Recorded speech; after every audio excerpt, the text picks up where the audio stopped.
Dicen que el dinero cambia a la gente, pero en esta historia, el dinero no cambió a Adrián Vega, lo reveló. A las 2:17 de la madrugada, Adrián estaba solo en un despacho con vistas al puerto. La ciudad dormía, y su móvil vibraba sin parar. Un mensaje, luego otro, y otro. Han congelado las cuentas. Los socios se han ido. Hay una denuncia. Adrián miró el reflejo de su cara en el cristal y sonrió. No por alegría, por reconocimiento. Porque esa escena ya la había vivido antes. Solo que entonces no tenía despacho, ni traje, ni vista al mar. Entonces tenía 19 años. Dormía en una furgoneta vieja y contaba monedas para gasolina. Y más importante, entonces no sabía quién era Clara Montes, la mujer que sin querer le enseñaría la única regla que separa al que gana, del que solo aparenta. Si te quedas, vas a ver. Cómo empezó de cero, cómo levantó una fortuna en logística y tecnología, por qué lo traicionaron cuando estaba arriba y la decisión final que lo convirtió en millonario. 2 veces. Pero antes, una escena, una frase, un error. El error que casi lo destruye. El origen Adrián nació en un barrio donde la gente no habla de inversiones, habla de llegar a fin de mes. Su padre trabajaba descargando cajas en muelle, su madre limpiaba oficinas, y en casa había 2 reglas: no se pide ayuda y no se presume de nada. A los 14, Adrián ya sabía algo que muchos aprenden tarde: el cansancio tiene precio, y ese precio lo paga siempre él mismo. Empezó a trabajar de lo que salía, lavando barcos, pintando cascos, cargando mercancía, haciendo recados, haciendo guardias nocturnas en almacenes, recogiendo material cuando nadie quería hacerlo. Y ahí, en el puerto, aprendió su primer MBA real. La riqueza no viene del trabajo duro, viene del control. Control de rutas, control de tiempos, control de información. Una mañana vio algo pequeño y decisivo. Un contenedor se quedó parado, no por falta de camión, no por falta de barco, sino por un papel mal archivado. Y ese papel costó 3 días de retraso, penalizaciones y una bronca monumental. Adrián pensó, si alguien arreglara esto, valdría oro. Pero en el puerto las buenas ideas se mueren por una razón: nadie te escucha si no tienes cargo. Y Adrián no tenía cargo. Tenía manos con pintura y sal. Así que hizo lo único que podía: mirar, apuntar, aprender. Se compró un portátil usado, aprendió Excel a golpes y empezó a registrar fallos, documentos repetidos, cargas mal asignadas, horarios absurdos, costes ocultos, patrones de retrasos que se repetían como un reloj roto. Durante meses, su empresa fue una libreta y su capital fue la paciencia. Y durante esos meses, su casa fue una furgoneta. No era glamour, era logística personal. No vivía en la furgoneta por romanticismo. Vivía ahí porque era la única forma de no perder tiempo en transporte y no gastar en alquiler. Aparcaba cerca del muelle, se lavaba la cara en un baño público y desayunaba lo mismo casi todos los días: café barato y pan. No era disciplina, era supervivencia. En ese espacio mínimo aprendió una lección que luego repetiría con millones: si tu entorno es caótico, tu cabeza se vuelve caótica. Así que empezó a ordenar lo que podía. Primero la furgoneta, luego su semana, luego sus cuentas. Se inventó un sistema simple: cada gasto tenía una regla. Gasolina solo si había ingreso confirmado. Comida con un tope. Nada de caprichos hasta cobrar. Y lo más importante, cada noche apuntaba 3 cosas. ¿Qué salió mal? ¿Qué se puede mejorar? ¿Y qué dato le faltó para decidir bien? No era motivación, era un seguro contra el azar. Porque cuando estás abajo, el azar te mata. Un pinchazo, una multa, una semana floja. Y vuelves a cero. En el puerto veía lo mismo en grande. Empresas enteras actuando sin sistema, sin registros, sin prioridades. Todo impulsos, gritos y urgencias. Él lo miraba y pensaba: Si yo consigo que el caos se convierta en rutina, alguien va a pagar por eso. Esa noche, antes de dormir, escribió una frase en la libreta. No necesito suerte, necesito repetición. El primer salto. El jefe de operaciones del muelle, un tipo llamado Darío, gritaba por teléfono. Un barco había llegado antes de lo previsto. Los camiones no estaban listos. El caos era total. Adrián, que estaba cerca, soltó. Si reordenáis por prioridad de cliente y no por orden de llegada, lo sacáis en 6 horas. Silencio. Darío lo miró como se mira a un chaval insolente y dijo: ¿Tú qué sabes? Adrián respiró. Y en vez de callarse, abrió el portátil. Le enseñó una tabla simple. 3 columnas: cliente, penalización por retraso, tiempo de descarga. Nada mágico, solo claridad. Darío lo probó, porque no tenía otra. Y funcionó. Esa noche Adrián no durmió. No por emoción, por paranoia. Porque entendió algo. Cuando aportas valor te vuelves visible. Y cuando te vuelves visible, también te quieren cortar la cabeza. A la semana, Darío le ofreció ayudarle. Una oportunidad. Un contrato. Un papel. Adrián leyó la primera línea y vio una trampa. Si el proyecto salía bien, Darío se quedaba al control. Si salía mal, Adrián asumía la responsabilidad. Era el aval de los pobres. Trabajas, arriesgas y otro cobra. Adrián no firmó. Y se ganó un enemigo. Pero se ganó algo mejor, un cliente. Porque un representante de una naviera, que había visto el arreglo, le dijo: ¿puedes hacer esto en mis almacenes? Ahí nació su primera empresa. No era una startup glamorosa. Era un servicio, optimización de procesos en logística. Con una promesa simple: menos retrasos, menos penalizaciones. El primer mes facturó poco. El segundo, un poco más. El tercero, lo suficiente para dejar el puerto. Pero antes de crecer de verdad, tuvo que sobrevivir a un cliente difícil. El primer cliente serio no fue una multinacional. Fue un almacén mediano con un dueño orgulloso, de los que te miran como si te estuvieran haciendo un favor solo por escucharte.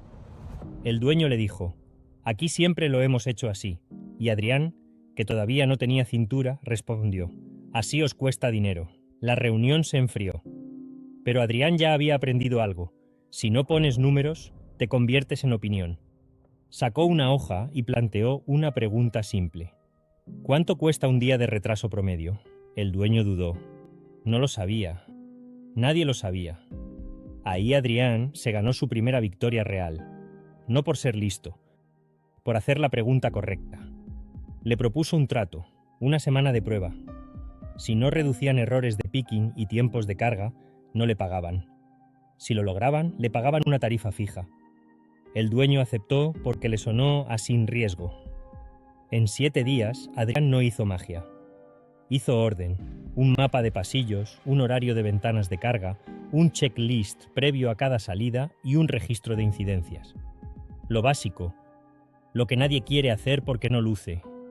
El dueño le pagó, sin sonreír. Pero le pagó. Y ese día Adrián entendió otra regla. El mercado no premia el esfuerzo, premia la reducción de incertidumbre.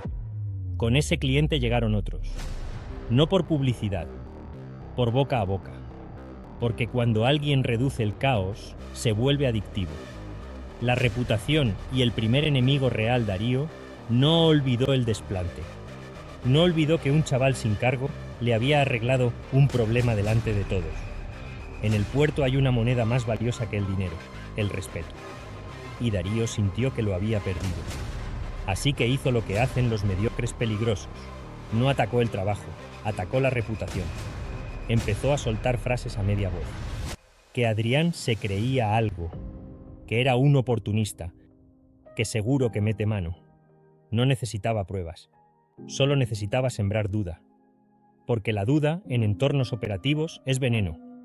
Adrián lo notó cuando un supervisor dejó de responderle, cuando un encargado cambió el tono, cuando una puerta que estaba abierta se cerró sin explicación. Al principio pensó que era paranoia, luego vio el patrón, y ahí cometió su primer error emocional.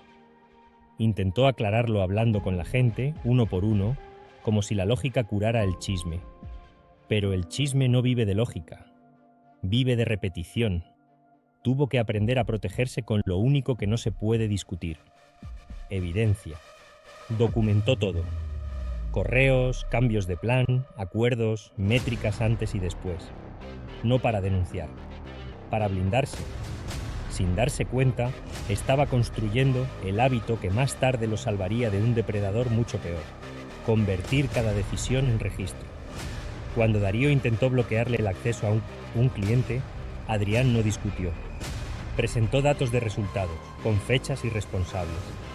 El cliente no quería drama, quería rendimiento, y el rendimiento estaba ahí. Darío perdió esa batalla, pero aprendió algo sobre Adrián. No era fácil de empujar.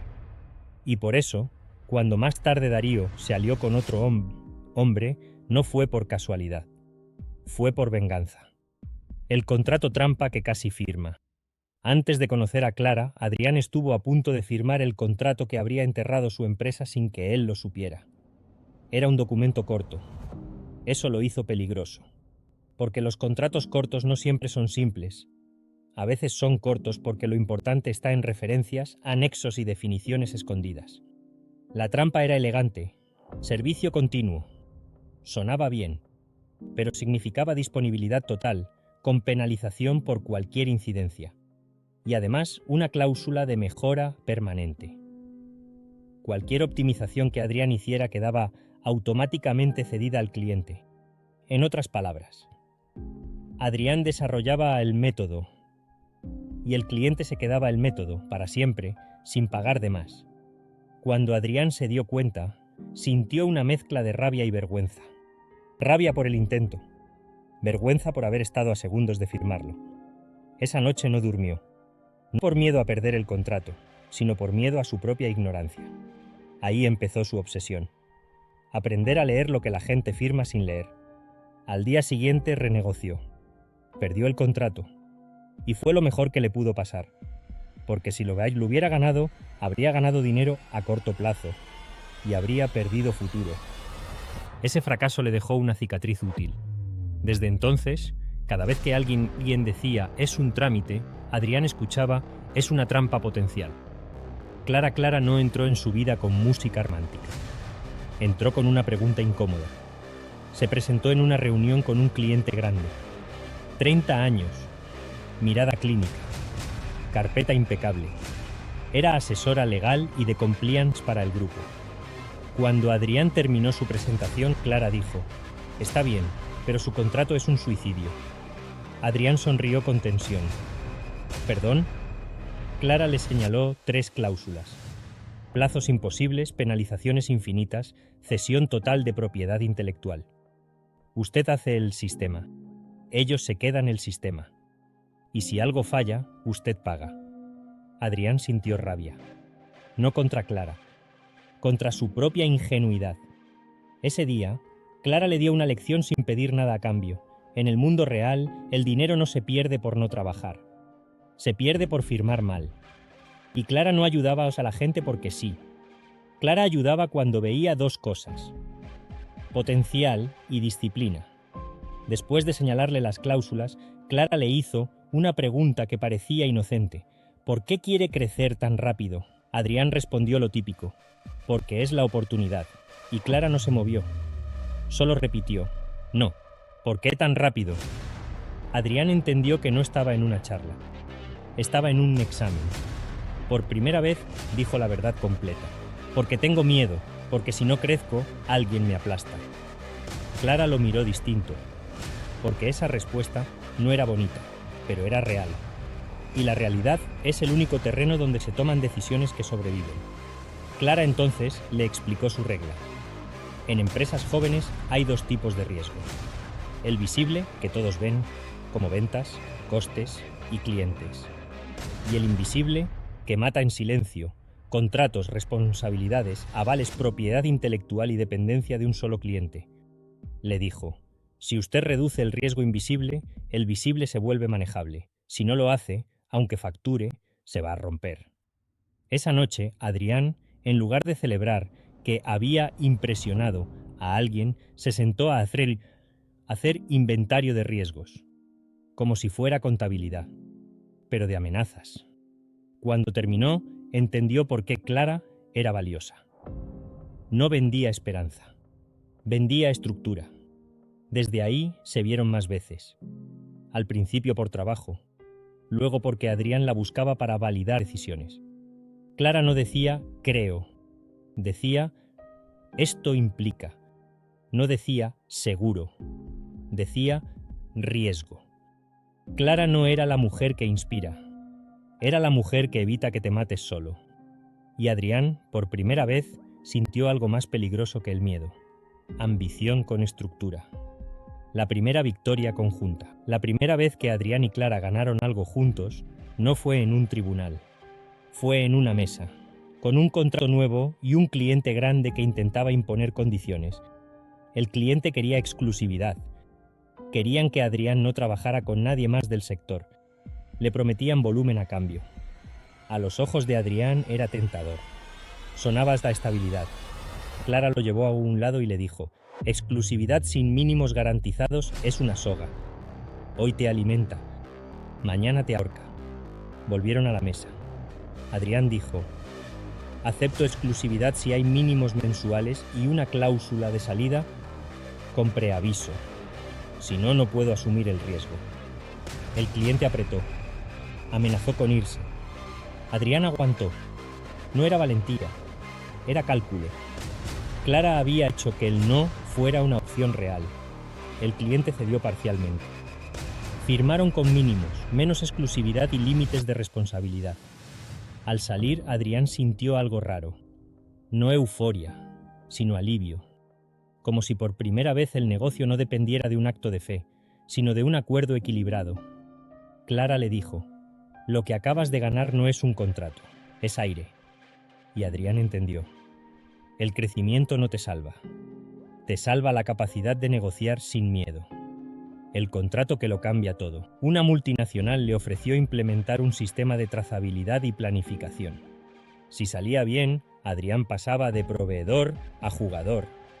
El problema: necesitaba financiar crecimiento, más personal, más servidores, más soporte 24/7. Los bancos lo miraron como se mira a un fuego artificial, bonito, pero no fiable. Entonces apareció un inversor local, Héctor Luján. Sonrisa perfecta, reloj caro, frases fáciles. Yo te pongo dinero, tú me das una parte, y volamos. Héctor no entró en la historia como villano. Entró como solución. Y eso es lo que lo hacía peligroso. No habló de dinero primero. Habló de visión, de impacto, de hacer historia. Usaba palabras grandes para desarmar defensas pequeñas. Y tocó donde más dolía, el reconocimiento. Héctor le dijo: tú no eres como los demás, tú sí lo tienes. Y Adrián sintió esa droga. Ser visto. Clara lo observaba en silencio, porque Clara sabía leer el guión. Cuando alguien te halaga demasiado rápido, no te está describiendo, te está preparando. Héctor trajo incluso ejemplos de protección. Yo te blindaré, te pondré abogados, te pondré estructura. Era como venderte un paraguas a cambio de tu casa. Cuando Adrián preguntó por condiciones, Héctor sonrió. Lo normal, un poco de control para asegurar la inversión. Dijo un poco, como quien pide sal en la comida. Clara lo miró y al salir dijo: ese hombre no invierte, captura. Adrián: ¿qué quieres decir? Clara: quiere control y si no lo consigue, te quema.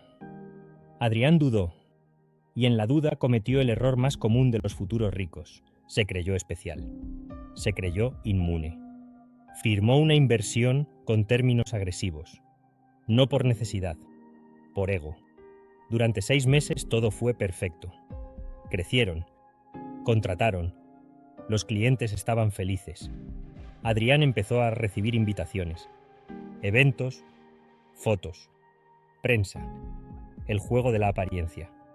Y dentro de ese juego, Héctor iba colocando piezas, no grandes, pequeñas, una firma aquí, un poder allá, un KPI con una definición técnica, cosas que no hacen ruido. hasta que te quitan la firma. El KPI imposible. El KPI que Héctor colocó parecía profesional. Disponibilidad del servicio. Un número alto. Una definición ambigua. Nada escandaloso. El KPI no decía qué pasaba si fallaban proveedores externos. No decía qué se consideraba incidencia. No decía si se medía por hora, por día o por ventana operativa. Era un número sin contexto. Un arma sin seguro. Clara lo vio. Adrián lo minimizó. Lo cumpliremos, nuestro sistema es bueno. Pero los KPIs no miden si eres bueno. Miden si eres controlable. Cuando un proveedor falló y el servicio tuvo una caída menor, Héctor lo usó como detonador. No necesitaba que fuera grave. Necesitaba que fuera interpretable. Y esa es la diferencia entre un error y una catástrofe. El error ocurre. La catástrofe se interpreta contra ti. La caída organizada. El congelamiento de cuentas no fue un accidente. Fue un mecanismo. Héctor activó cláusulas de protección del inversor con la excusa del KPI. Resultado, derecho a intervenir la gestión. Derecho a cambiar firmas bancarias. Derecho a reorganizar. Adrián llegó a la oficina y encontró a su gente asustada. Los proveedores sin cobrar. El equipo legal del inversor dentro. Y un correo. Por el bien de la compañía, a partir de hoy la dirección será compartida. Adrián sintió una mezcla brutal de vergüenza y furia. Pero lo peor fue el mensaje que recibió después. Darío, el antiguo jefe del puerto, el enemigo. Ahora trabajaba con Héctor. Te lo dije, en este juego los que nacen abajo sirven. Adrián estuvo a punto de explotar. Pero Clara le hizo una pregunta distinta. ¿Quieres ganar o quieres gritar? Esa frase lo reseteó. Porque gritar no recupera control. Ganar, sí. Clara propuso una estrategia fría. Documentar todo. Buscar incumplimientos del inversor, activar una salida técnica. Y lo más importante, crear un plan B operativo. Adrián quería atacar. Clara quería sobrevivir.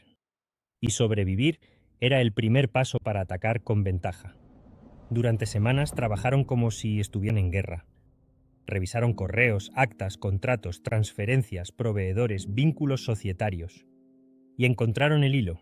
Héctor había hecho autodealing con proveedores vinculados. Inflaba costes.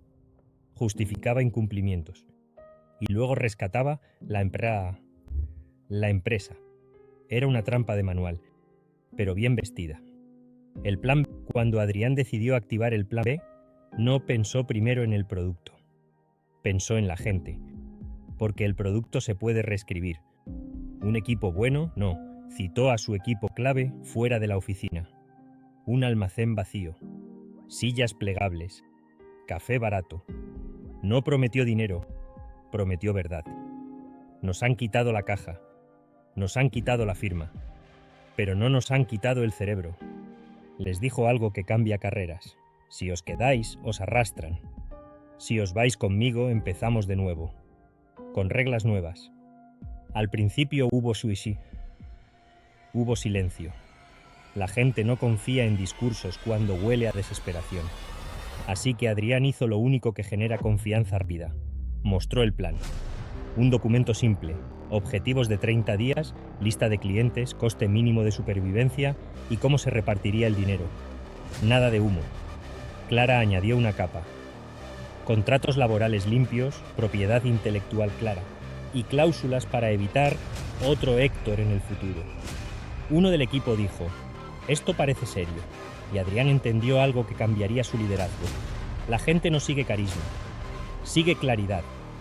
Clara, mientras tanto, presentó notificaciones legales, medidas cautelares, requerimiento de auditoría y una denuncia por administración desleal. Héctor respondió con poder, amenazas, difamación, presión sobre clientes. Y un mensaje a Adrián, te voy a dejar seco. Adrián no contestó. Hizo algo mejor, llamó a los clientes, uno por uno, y dijo una frase que cuesta decir, ha habido una intervención. Si quieres continuidad real, te la doy desde fuera. Si quieres política, quédate dentro. Muchos clientes, en público, no podían moverse, pero en privado querían estabilidad, querían resultados. Así nació Nautic Flow, una nueva empresa. Mismo equipo clave. Arquitectura mejor. Contratos limpios. Sin atajos. En semanas trabajaron como si cada día fuera un juicio. Soporte 24/7. 24/7. Implementaciones por turnos. Contención de incidencias. No eran héroes, eran operadores. Y el mercado premia a los operadores cuando otros están jugando a la imagen. La auditoría y el giro público. La auditoría llegó tarde, pero llegó. Y cuando llegó, golpeó como un martillo. Los proveedores, casualmente caros, tenían relación directa con el círculo del inversor. Los plazos imposibles estaban diseñados para fallar. Los KPIs eran interpretables a conveniencia. El relato se rompió. La prensa, que antes aplaudía a Héctor, ahora olía sangre. Y en cuanto la sangre aparece, los socios, que iban de invencibles, se vuelven negociadores. Héctor ofreció un acuerdo. La oferta era simple. Devolvía parte del control, pagaba una compensación y firmaba en silencio. A cambio, Adrián volvía a la empresa original, como empleado con título bonito. Era una jaula dorada. La decisión final. Muchos habrían aceptado. Por orgullo, por venganza, por necesidad de ganar en papel. Volver a su empresa y decir, he recuperado lo mío. Adrián miró a Clara. Y Clara no le dijo qué hacer. Solo le preguntó, ¿qué te hizo rico, la empresa o la capacidad de construir? Adrián entendió. La riqueza real no es un logo, es un sistema replicable. Rechazó el acuerdo.